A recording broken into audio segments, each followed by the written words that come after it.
Assalamualaikum warahmatullahi wabarakatuh. Nama saya Muhammad Gias Lutfi Nazmudin dari kelas A semester 5 Akidah Filsafat Islam dengan nomor induk mahasiswa 1191010040.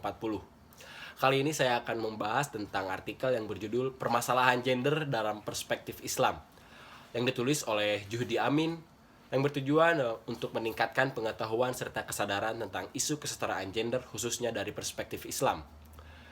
Isu tentang gender di Indonesia saat ini masih kurang begitu dianggap sebagai persoalan nasional. Namun, isu gender dalam Islam sejatinya sudah ada sejak Islam sendiri itu ada.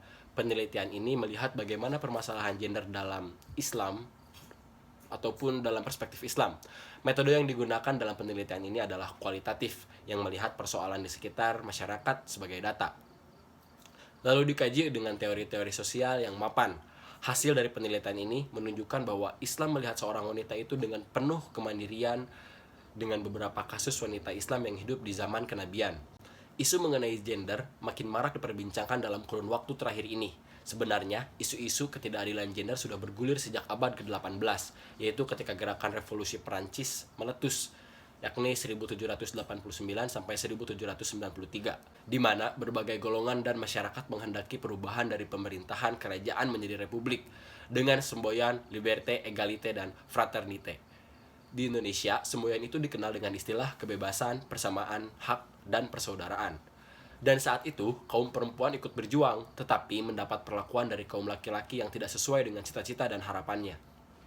Di Amerika Serikat pada abad ke-19, setelah membebaskan diri sebagai koloni Inggris, masyarakat berupaya untuk melakukan perbaikan dalam berbagai bidang, baik di bidang moral, pendidikan maupun sosial. Pada umumnya, mereka menghendaki adanya peningkatan peri kemanusiaan termasuk penghapusan perbudakan. Di Indonesia, sejak akhir abad ke-19, perbedaan-perbedaan kebebasan dan pengakuan terhadap laki-laki dan perempuan mulai dirasakan secara kritis, sebagaimana ditulis oleh Kartini dalam surat-suratnya, bahwa perlakuan masyarakat terhadap perempuan dibedakan dengan kaum laki-laki. Ruang gerak dan hidup perempuan sangat dibatasi dan seperti pingitan. Kata gender berasal dari bahasa Inggris, diartikan sebagai jenis kelamin. Sementara istilah jenis kelamin biasanya mengacu pada ciri organ biologis seperti payudara, rahim, vagina, dan ovum bagi perempuan, dan bagi laki-laki yakni seperti penis dan sperma. Dengan demikian, sebenarnya arti itu kurang tepat karena gender disamakan dengan seks.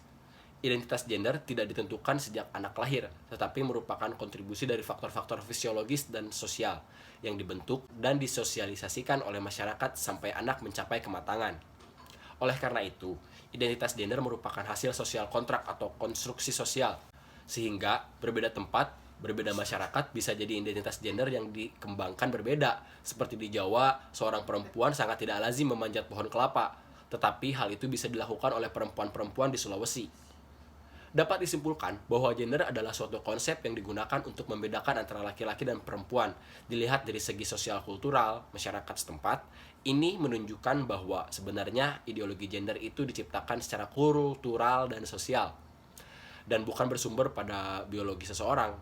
Demikian, suatu saat mungkin bagi masyarakat untuk menciptakan ideologi gender yang menganggap bahwa laki-laki lebih rendah harkatnya dan perempuanlah yang memegang supremasi dan berkuasa. Tentunya yang ideal adalah ideologi gender yang egaliter.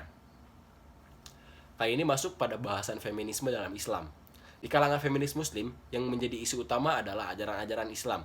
Ada perdebatan yang cukup serius antara musafir tradisionalis, musafir modernis, dan feminis kritis yang lebih radikal, terutama mengenai masalah-masalah perkawinan, poligami, jilbab, hak-hak perempuan dalam perekonomian, pekerjaan, dan kepemimpinan. Mengupas sedikit tentang kaum feminis kritis yang memandang Islam sebagai pengukuhan terhadap sistem penundukan. Mereka berdalih bahwasanya Al-Quran, hukum Islam, dan sejumlah sikap moral yang disampaikan para ulama menyokong suasana moral dan sosial yang mengantarkan pada penundukan terhadap perempuan. Dari sudut ini, mereka melihat bahwa secara instrik dalam Islam menentang keras persamaan perempuan dan pengembangan hubungan saling cinta sesama pribadi antara laki-laki dan perempuan. Sebaliknya, sebagian kalangan feminis berpendapat bahwa Islam pada prinsipnya bersikap baik terhadap perempuan. Secara lebih rinci, Ghazala Anwar berpendapat bahwa gerakan feminis muslim untuk memulihkan martabat, kebebasan, dan kesetaraan perempuan dapat dipilahkan dalam beberapa perspektif, yaitu apologis, reformis, transformatif, rasionalis, dan rejeksionis.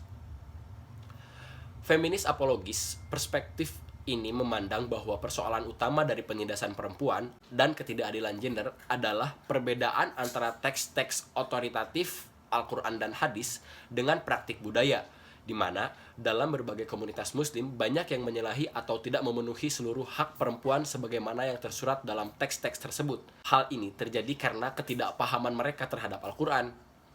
Feminisme reformis, persoalan utama mereka adalah perbedaan antara teks-teks otoritatif dengan tafsiran-tafsiran tentangnya. Menurut mereka, kata-kata Allah telah disalahpahami secara tidak memadai atau telah disalah tafsirkan. Oleh karena itu, mereka berupaya menafsirkan kembali ayat-ayat Al-Quran melalui metode fisiologis dan kontekstual sebagaimana yang ada dalam perspektif apologis. Perbedaannya adalah mereka lebih sadar akan kebutuhan untuk menafsirkan kembali, sekaligus sadar akan keterlibatan diri mereka dalam kegiatan semacam itu. Selanjutnya ada feminisme transformasionis. Feminis ini berupaya untuk memperbarui tradisi secara menyeluruh. Meski masih tetap berada di dalam kerangka kerja wacana Islam yang dirumuskan secara tradisional, mereka menggunakan berbagai strategi hermeneutik klasik untuk menciptakan ruang penafsiran dan untuk mempertemukan berbagai pertentangan yang muncul, hal-hal yang membingungkan atau tegangan-tegangan di dalam teks itu.